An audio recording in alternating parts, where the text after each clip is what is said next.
A very good morning to you, and thank you so very much for tuning in to FlowFM 92.7. It's Friday. It is the 18th of July 2025. Well, the week has been filled with so much, stories. It's now time to just recap on some of the big headlines of the week. And of course, I'm taking a look at the big headlines this morning as well. Welcome to the headline news analysis.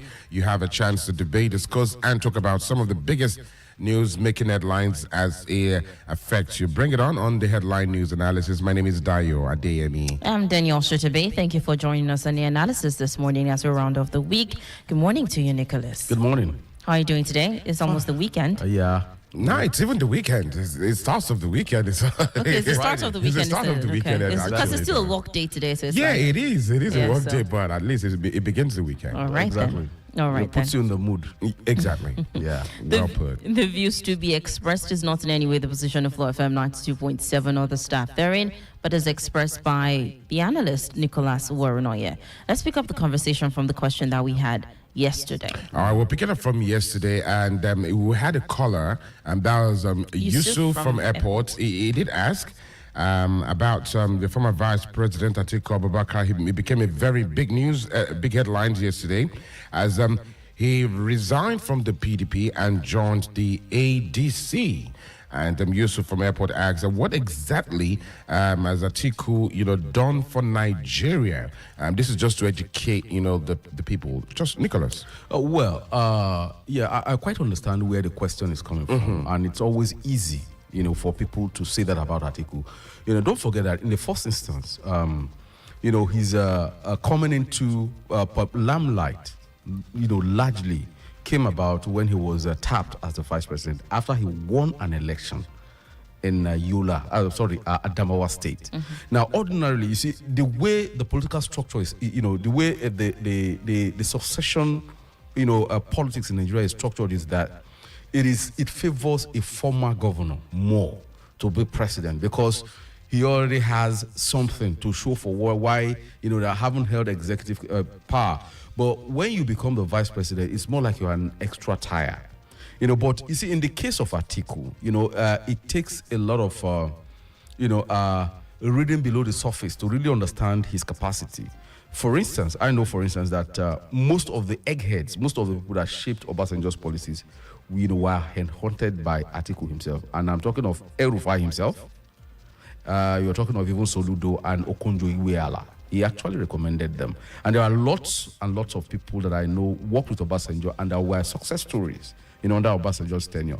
In fact, it was one of the reasons why, to a very large extent, given his private sector participation. I don't know whether you have heard of Intels. Intels is Nigeria's first shipping logistic company. When the federal government couldn't even, take care of on a port, they took over running on a port on a PPP basis or thereabout. So, we are talking of a company that, that employs a large number of people. It's one of the high-paying, companies, shipping logistics company that you have in Nigeria. Then of course the American University. It's another very big, institution that you have in Adamawa State. So the man has proven, haven't had a career in customs. I think he rose to customs, yes. Yeah. So you see, when you aggregate this, then of course the kind of strength he has, within the political democratic space.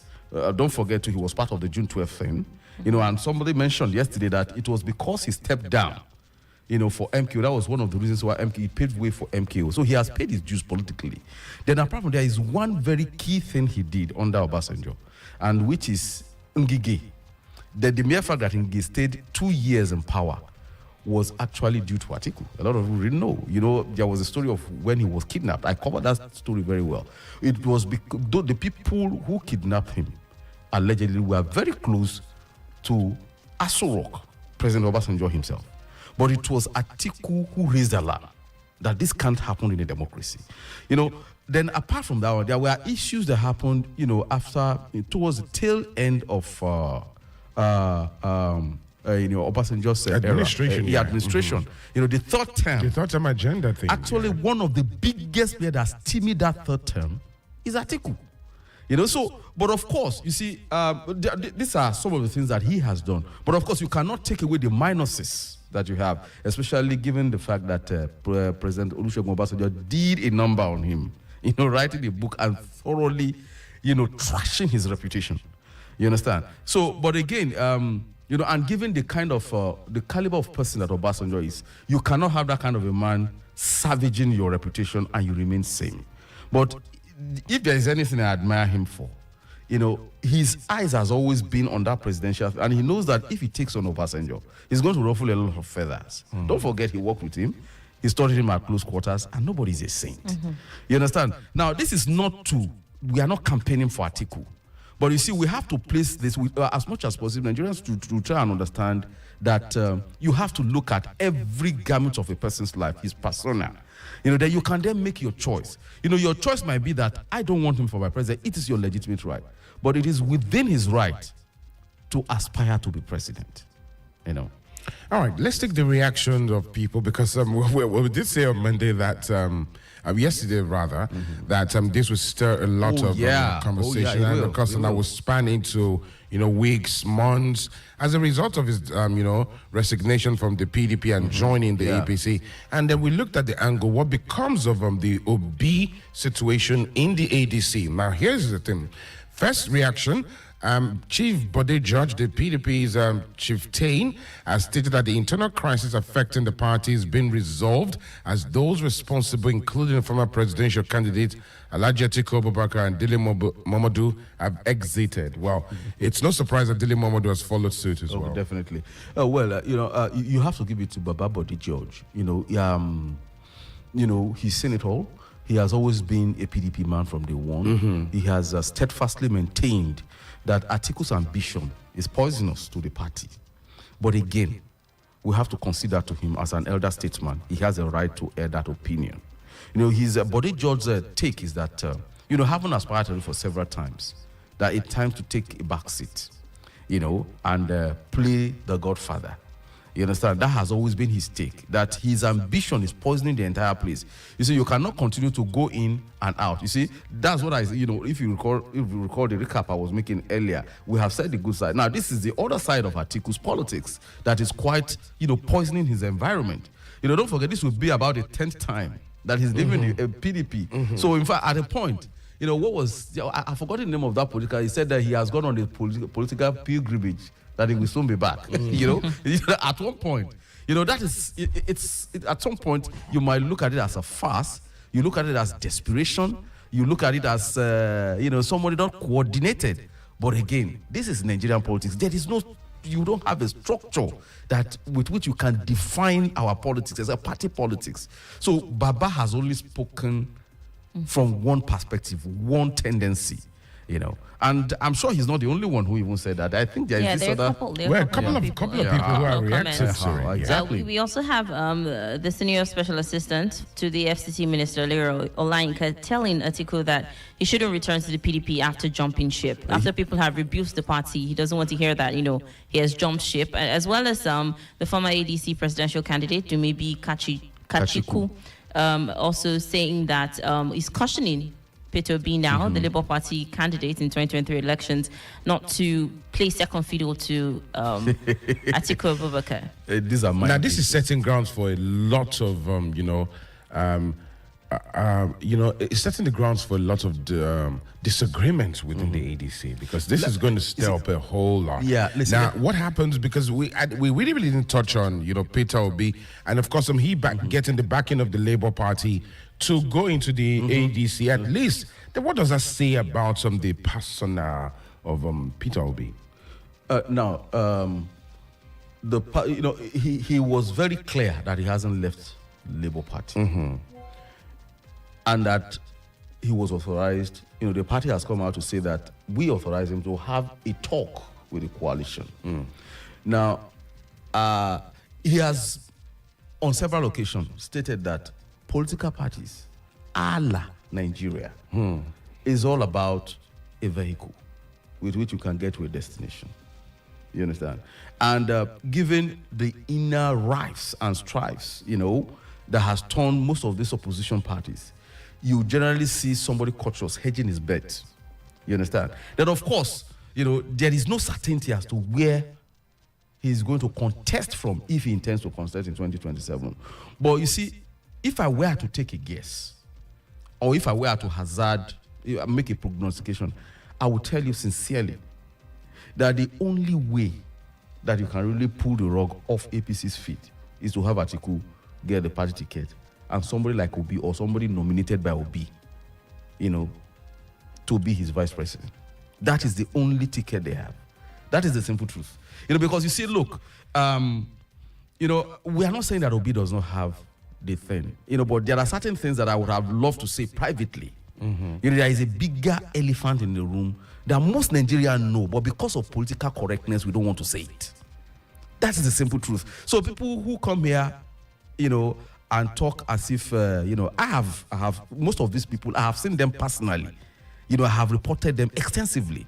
In fact, the case of Obi, at least if there is any negative story that have been done about him, I think it was done by Business Eye as a cover story. And I was part of the people that wrote that story.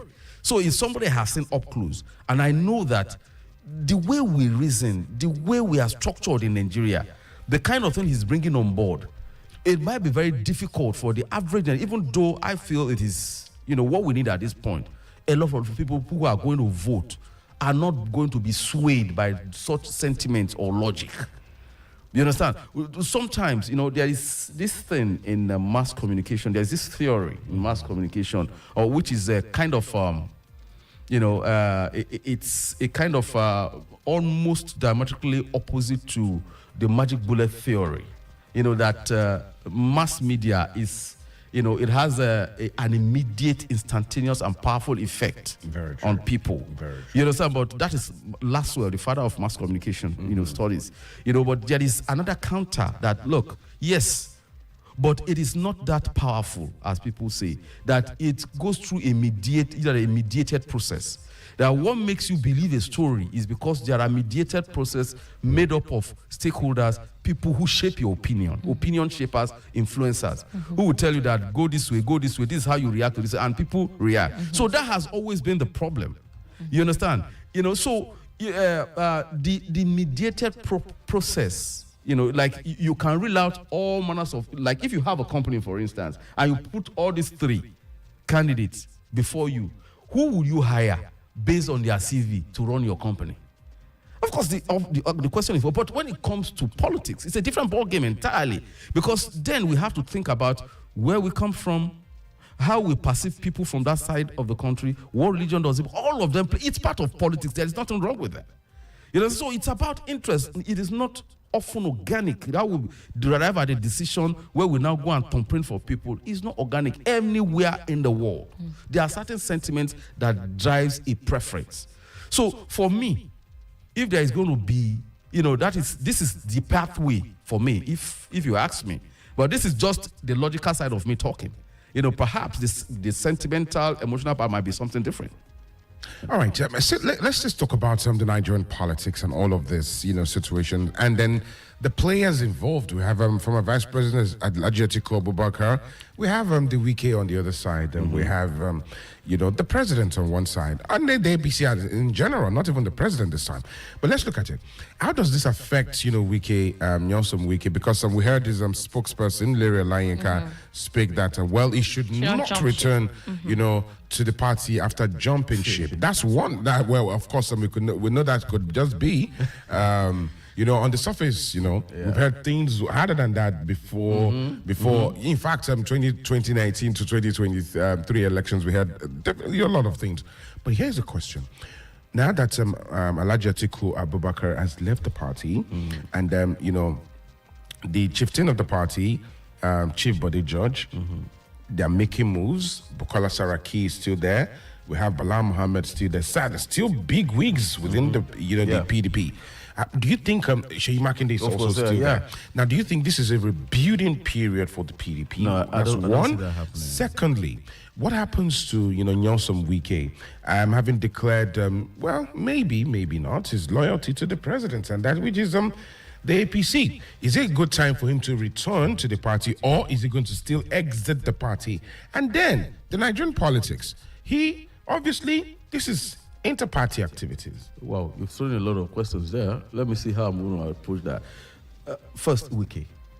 I think the only way Wike is going to remain relevant is working for the president. Yeah, because the moment he leaves that to be a partisan party man, he loses all relevance. He loses a lot of leverage. Yeah, he loses a lot of leverage. That is my take about that. But I think his thing is that his thing is about gradually rebuilding PDP against 2031. This is just my take. This is what I think he's really planning. Yeah. So, but of course, that can be inferred from what he said, that for 2027, he's working for Tinubu. You understand? And he, as much as possible, he has timid the reverse, the PDP structure and resources to that effect. You understand? So the first step has been done, has been accomplished. You understand? That is where you get resources. River State is where you get resources. One of the states you get massive resources to support presidential bids and election process. So that has been stymied. So then you now talk of the case of Sheyi Makinde. These are tendencies. Bauchi State Governor is there on the one hand. Bala Muhammad. I know if Bala Muhammad will tend towards an Atiku.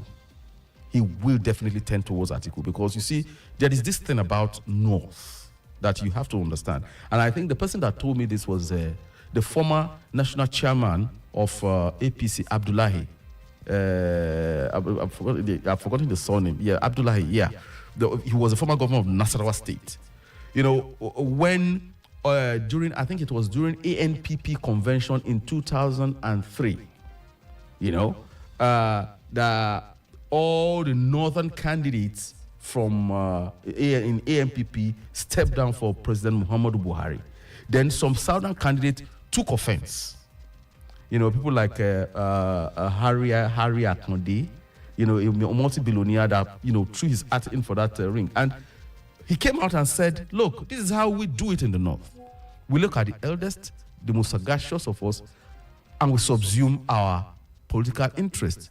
Once we have a consensus, it is easier to build consensus in the north than you have it in the south. So probably because of a lot of factors, same language, same culture, same religion. You understand? They can get into the room and have a talk and decide that, look, about the fact of seniority and experience, let's give it to this. And everybody agrees. You don't have that in the south. You understand? So definitely, I'm seeing the Bauchi State Governor tending towards Bala Muhammad, going towards Atiku. And of course, the Makinde thing is a tendency that is kind of enigmatic. For now, I don't really know. Probably there is a possibility. Is that okay? Yes. We have a call. All right, let's take this call. Hello, good morning. Hello, good morning. Good morning to you. What is your name and where are you calling from, please? My name is Shitta. I'm calling from Zango. All right, Shitta from Zango. Please go ahead. Yes, my comment this morning, I've listened to the analyst. You see, before one can emerge as Nigerian president, there are some key factors. Number one is timing, two, antecedent, structure, and popularity. So when all these things meet, in most cases, it is easier for someone to emerge as a president. Look at Peter Obi, for instance. There is popularity, there is timing, but the few ones that are missing, so look at what happened. And in case of, Obi should step down, should be a vice president. It's going to be, to me, it's like a mismatch because Obi has popularity. The timing, in the case of South thing, it favors Obi. So when we now talk about structure and the money, do you get it now? Fine. If Atiku can step down for Obi, it would be a good challenge for the Ubens. But anything outside of that, because you look at the followers of Obi, they follow Obi because of his ideology. And the majority of his followers, they are educated. It's not like people that you just go and tell one wishy-washy story and they say they want to switch. They will need to be convinced before they follow any step. So the issue of somebody running, I don't buy it. If you look at the talk and talk in PDP now, it has shifted to ADC. Even for a while now, you will not even hear more of Uki. Because it shows that the political ambition of Atiku is what is affecting that PDP. So it is high time for him to wake up and smell the coffee. It is not easy to defeat incumbent presidents in Nigeria, especially when some of all these factors I mentioned is missing. So that is my take on the FlowFM this morning. And secondly, please, the raffle draw ticket, somebody was thanking FlowFM yesterday. I'm also contributing almost everything. I don't know how I can get my own. Send a message to us on WhatsApp, the same number, okay? Please. Thank you. Yeah, that's an interesting, take. But there was something he said there that if Atiku can step down for Obi, you understand, and that is a big if. The problem is, will Atiku step down? All right, let's take another call. Hello, good morning. Hello, good morning. Good morning. What is your name and where are you calling from, please? Okay, this is Michael from Ilorin. Michael, please go ahead with your comment. Okay, so on what we are discussing, well, I don't see it happen that Atiku and Obi comes on the ticket. Because one thing we must know, let's learn that Obi moves, there's a way he moves towards the thoughts of his supporters. In short, they influence his decision, except you are just kidding. They made him to leave PDP at the dying minute, even after purchasing form. So I don't even see it happen. It won't happen anyway. So, and if you don't have such thing happening, honestly, I don't even know how they want to defeat the incumbents. Alhaji Atiku Abubakar is, of course, banking on his northern votes. But like I said yesterday, he does not have the whole of North. The current president is being systematic in his appointment and everything. You discover that even most of the appointments are not central. And if he must go to North, he will go to North Central. And I said it yesterday, I still don't see how Atiku will win one state in North Central. It's going to be a fight between the incumbent president and Obi. They are the ones that will share that of North and Central. Of course, the whole of Southwest, Atiku only won Osun State, and we know why. And Lagos, by the way.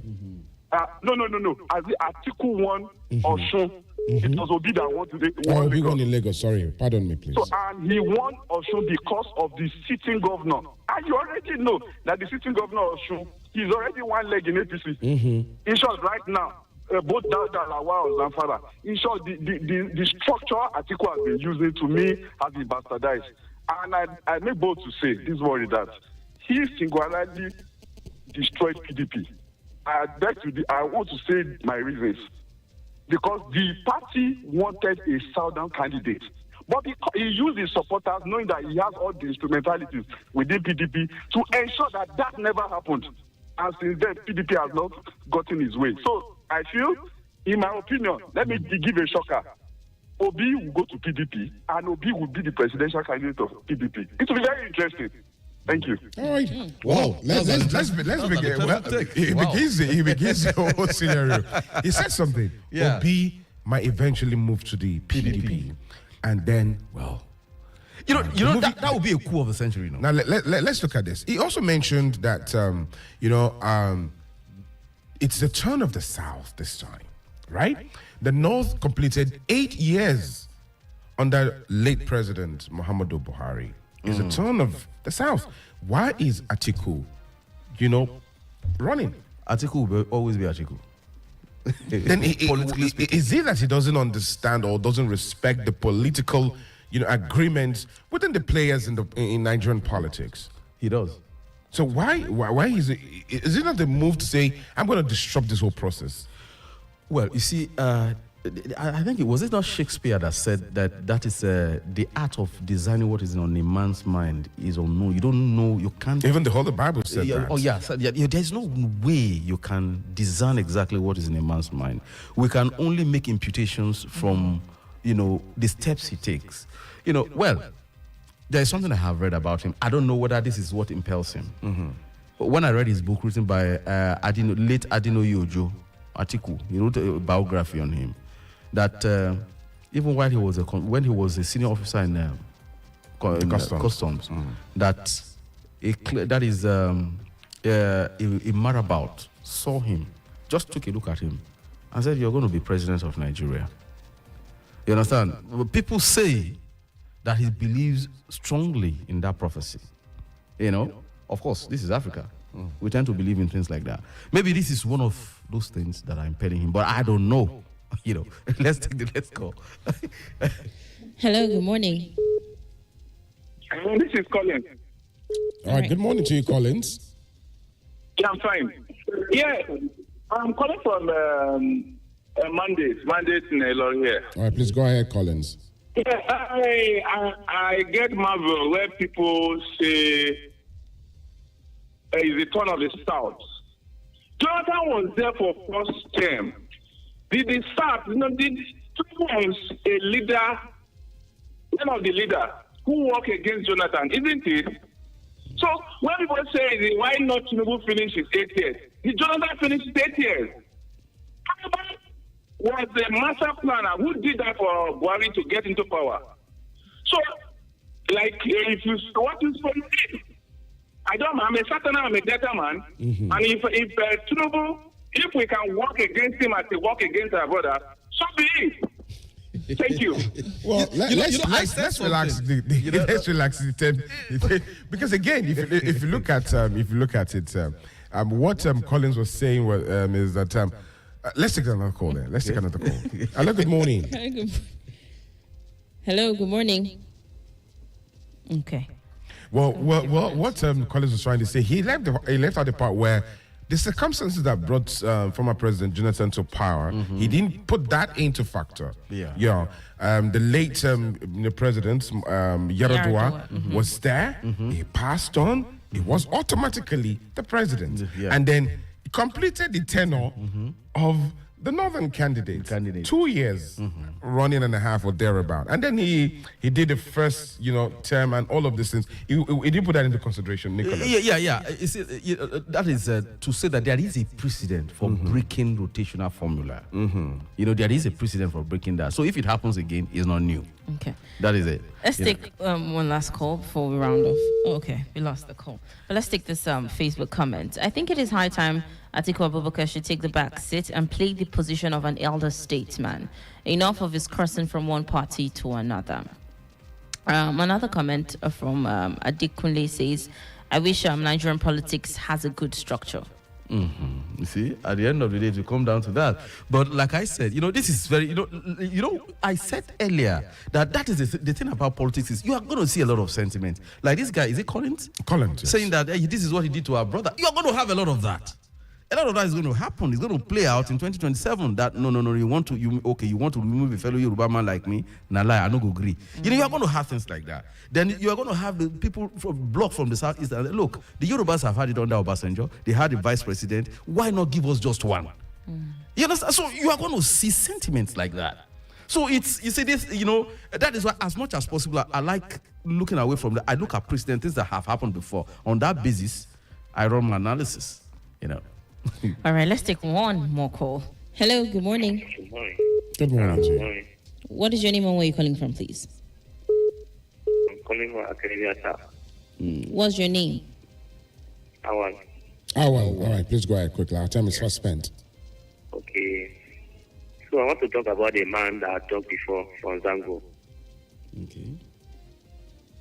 Are you hearing me? Yes, Please go ahead. Go ahead. Okay. You say that Atiku stepped down for Peter Obi, that Atiku doesn't get North Central. So do you think if there's any Northern president candidate, another Northern president will come up from another party? Is that a question? All right, I guess Yes, that's okay. Thank you. That's the question. Quickly, it says, he's saying that if Atiku steps down, for Obi, will another candidate not rise from the north? That's a legitimate question. Who says El-Rufai can decide? Okay, if you are not saying, I want to throw my hat into the ring. All right. Well, our time is fast spent, so let's round off. But before we go, what's the highlight for you this week? The highlight, of course, Yes. was the Atiku thing. apart from Buhari's funeral. But Yes. the Atiku thing has I think that's the biggest story for this week, for this the week. passing of the former Yeah, president. exactly. And then the resignation of of- Alhaji Atiku Abubakar. Oh, of course, it's still the Atiku thing. Those are the two big stories of this week. All right. Well, And then again, quickly before we go, in sports, the Super Falcons as well too. They're doing really, really great. Well, actually, I had something. I didn't follow last night. Was it last night they played? But they've been doing well. The last match with Zambia was Botswana. Botswana was a little bit weak. They were rather weak in scoring. But it speaks to, the improvement in the women football in Africa. all right then. Well, thank you so much for joining us on the Headline News Analysis today and for the whole week. Or join us next week as well from 8 o'clock to 8:30 every weekday. The views expressed is not in any way the position of FlowFM 92.7 or the staff therein, but is expressed by our in-house analyst, Nicholas Uwerunonye. I am Danielle Shitta-Bey. And I am Adeyemi. Thank you for joining us this week. We resume on Monday, 8 to 8:30. Have a great weekend. Here to light up the sea.